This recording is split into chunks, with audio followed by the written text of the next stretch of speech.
Welcome to Last Week in Warframe, a series where I keep you updated on the past week of Warframe by compiling all the posts and news that DE has produced over the past week from the Warframe forums, Reddit, Twitter, and even their live streams. So without further ado, let's go over Dee's announcements and news from the 21st to the 27th of October. Starting this episode off, we did have Primetime 266, which focused on the upcoming update, Update 26, The Old Blood. They gave us more information about some of the contents coming in it that we have not covered yet, and they also commented on some of the other additions in the update. First off, Rebecca told us that the Split Flights mod that had been released into the game by accident would be coming into Barricatier's rotation at a later date, but there was no specific date given. Elaborating on the login rewards that we have commented on a number of times, we will receive 3 former, a 7-day affinity booster, and a legendary core if we log into the game before the 31st of December this year. So you have a long time to log back into the game, get those rewards, and it does apply to everyone. There will also be 3 melee-only alerts that will run after the update releases that players can complete to get a former. DE will not be changing the melee weapon Riven dispositions in the update, as that will be coming at a later date. Riven challenges that require you to use channeling will now require you to use the combo meter system, and they will all be updated to that. Warframe abilities that use the combo counter as a part of their kit will now scale at 25% of their former values to make up for the ease of building a much higher combo counter multiplier. They've also stated that this value is pending due to further balance passes, so keep that in mind. The channeling effects will now appear after your combo counter reaches 2, so it's no longer tied to the activation of channeling because that will turn into heavy attacks. All melee weapons will have updated slam effects as well, and as for the stats coming to a number of mods, we do have a preview on what some of the stats look like for specific mods, and they gave us the following list. So Condition Overload now stacks a maximum of 3 times, but the buff amount has risen from 60% to 120% per stack to offset the damage difference. Covert Lethality will remain a dagger mod, and it will have plus 16 initial combo and 100% finisher damage, and they've also stated this is another item that will be reviewed later. Killing Blow increases heavy attack damage and decreases the wind-up time for heavy attacks. True Punishment adds 40% critical chance but reduces the chance to add to the combo counter by minus 10%. For arcanes, focus pools, and weapons, they also follow because some of them affect channeling, so they of course will be changing. Xenoric's Inner Might has been changed to provide 60% combo efficiency instead of channeling efficiency. The Cyanoid Heliocore, Furix Wraith, and Fragor Prime all receive bonus initial combo count to offset the boosted channeling damage they had previously. The Exodia Triumph Arcanes have been changed to plus 50% chance to increase the combo counter on hit. For Exodia Valor Arcanes, they have been changed to plus 200% chance to increase combo count when hitting lifted enemies. And Exodia Brave Arcanes now grant plus 5 energy generation when killing an enemy with a heavy attack. And they've also stated this can stack up to 3 times. They've also shared that the stats shown for melee weapons and mods within the Primetime episode are not final, and therefore I won't be showing them in the video, but a link to that portion of the episode is in the description if you do want to go into what the pre-release stats look like. They've also stated that the Catchmoon kit gun will be receiving the following changes, where its fall-off damage will be reduced to 10 from the previous 100, the range of the projectile will go down to 20 meters, and the fall-off of the range will go down to 8 to 16 meters, where it was previously 20 to 30 meters. Pablo also shared the reason why this is occurring, because nearly half the player base uses the Catchmoon when they're above a certain mastery rank, so I will play that video where he explains that right now. So what we have here is some stats for pistols. And this is the stats we use for tracking the usage of every weapon on each different category. So in the case of pistols, for example, we have it sorted right now by Mastery Rank 5. You can see the Furies is used by 14.18% of players. The Kraken is used by 9.8%. And that just means that 14.8% of all Mastery Rank 5 players are using the Furies. Right, and that's pretty normal because that's sort of what you get access at, those mastery ranks. So that's totally fine and good. But let's look at something that's not as fine as good. Good old friend, the Catchmoon. Oh yeah. So you might be looking at this and saying like, well, that's not that bad. 7%, 10%, okay. 16%, okay. 19%, okay. 35%, 99%, okay. And as it rises and rises, as you can see, it goes all the way to 50% at rank 27. Now 50% means, I think we have 103 secondaries, if I remember correctly. This is off the top of my head, so might not be exact. But if it is 103, then basically you have 102 weapons that are used the same amount as one, which obviously is not good. To us, that means essentially that the weapon is clearly so over the curve of power than any other weapon that it becomes a non-choice. Basically, if you're not using the Catchmoon, you're doing it wrong. And that's why we're gonna nerf it. Now, after they showed that clip, they also mentioned that they would be looking into the Fulmin and Arca Plasmor due to those weapons sharing the same projectile as the Catchmoon. Now, for the Warframe reworks and information about that we have not covered because it's new information, first we have Ember. Ember's Fireball will now have a casting combo where if you use it multiple times rapidly, it will get stronger. Immolation's meter will no longer increase with each enemy killed, apparently due to it overloading too fast. They've also stated your energy will start to drain at 90% of the immolation meter, due to that being the overheating point. Inferno will also consume energy per enemy hit in sight with a maximum target count of 10 units. As for Ember's Augments, they will also be changing to get up to date with the new abilities. So Flash Accelerant is now Immolated Radiance. Allies within the affinity range will receive 50% of Immolation's damage reduction.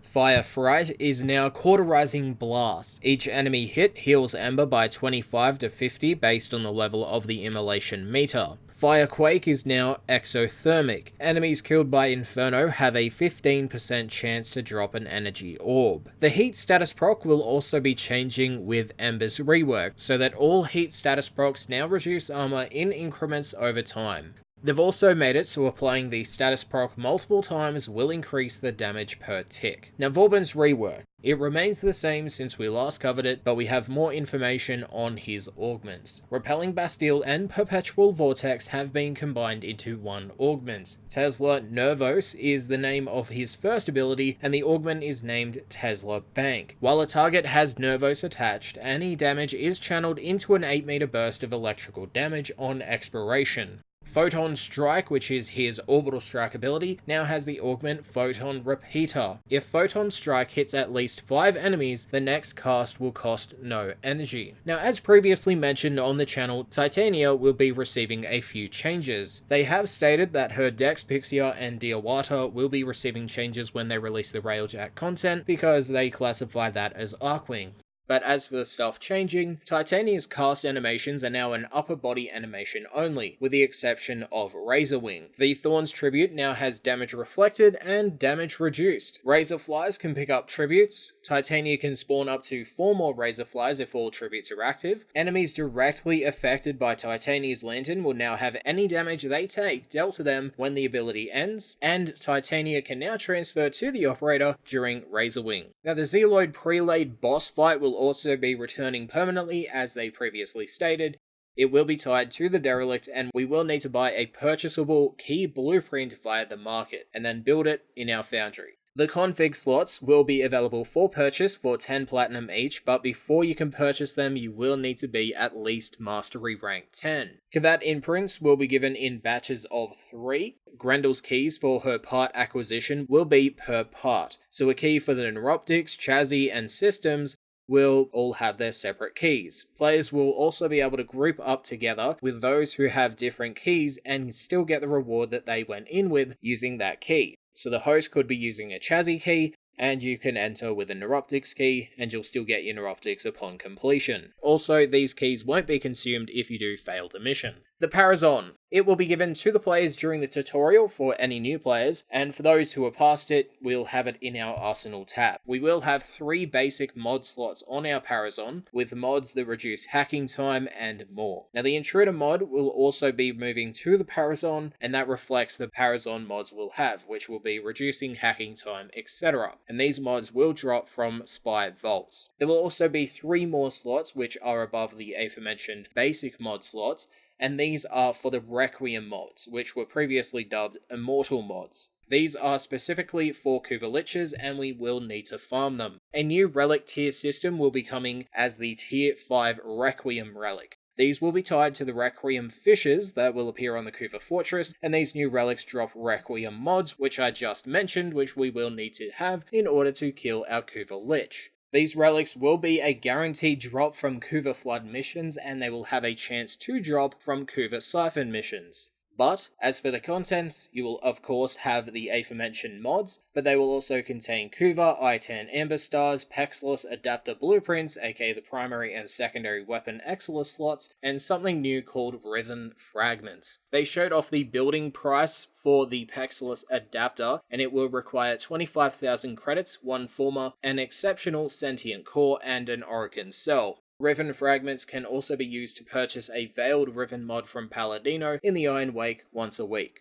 The Kuva Liches, as we've known, will give us weapons upon their death that will have innate status effects on them. DE gave us a list of the launching weapons during the primetime episode, so the following will have Kuva variants and will appear with different stats from the ones shown via different Kuva Liches that we engage with in the update. So these weapons are the Kuva Karak, the Kuva Kortak, the Kuva Ogress, the Kuva Com, the Kuva Tonkor, Dragoon, Stubber, Seer, Kraken, Brak. There are also 3 new weapons that are coming into the game for the first time, and those are the Kuva Chakher, the Kuva Shildeg, and the Kuva Ayanga.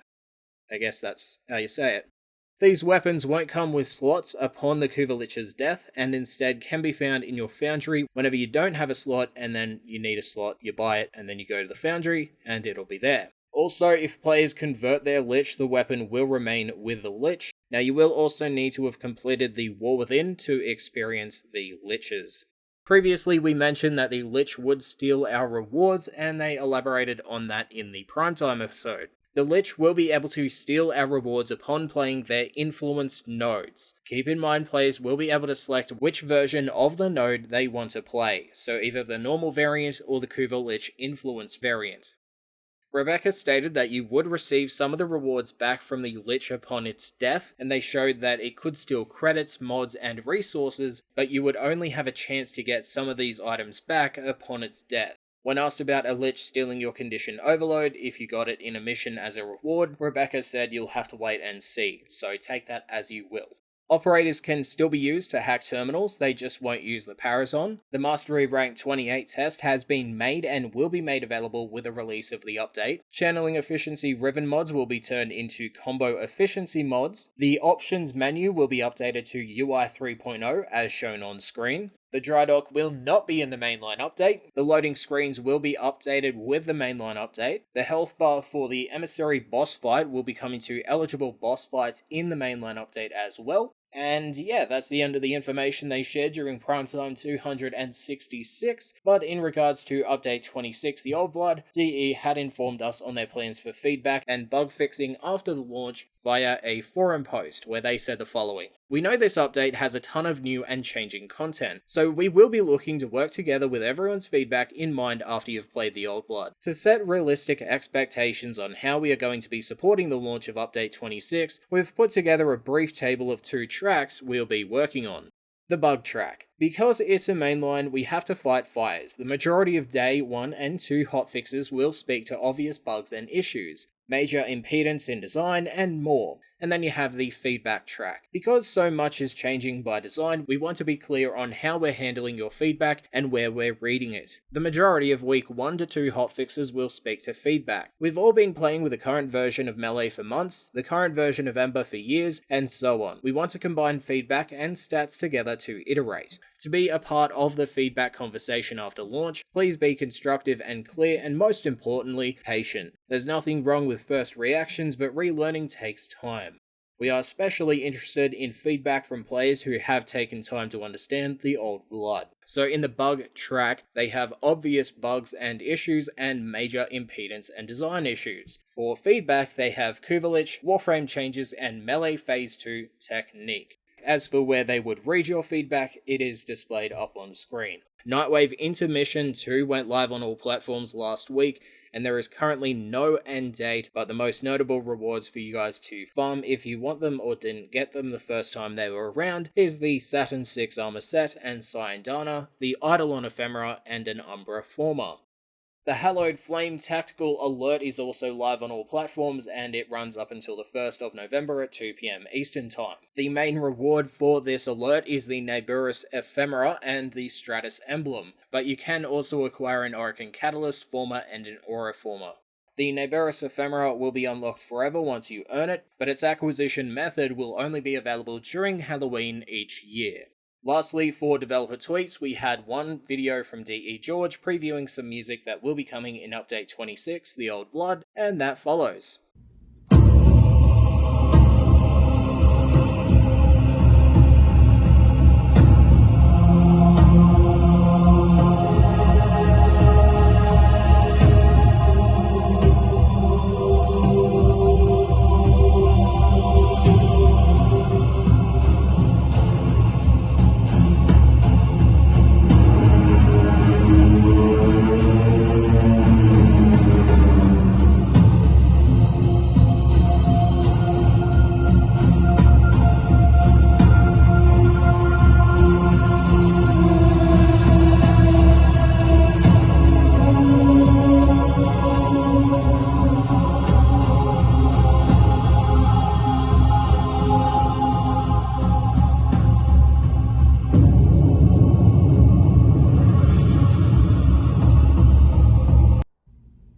Anyway, that does conclude this episode of Last Week in Warframe. If you found the video informative, make sure to leave a like. If you think I can improve upon the series outside of sharing my own opinion, let me know in the comments section.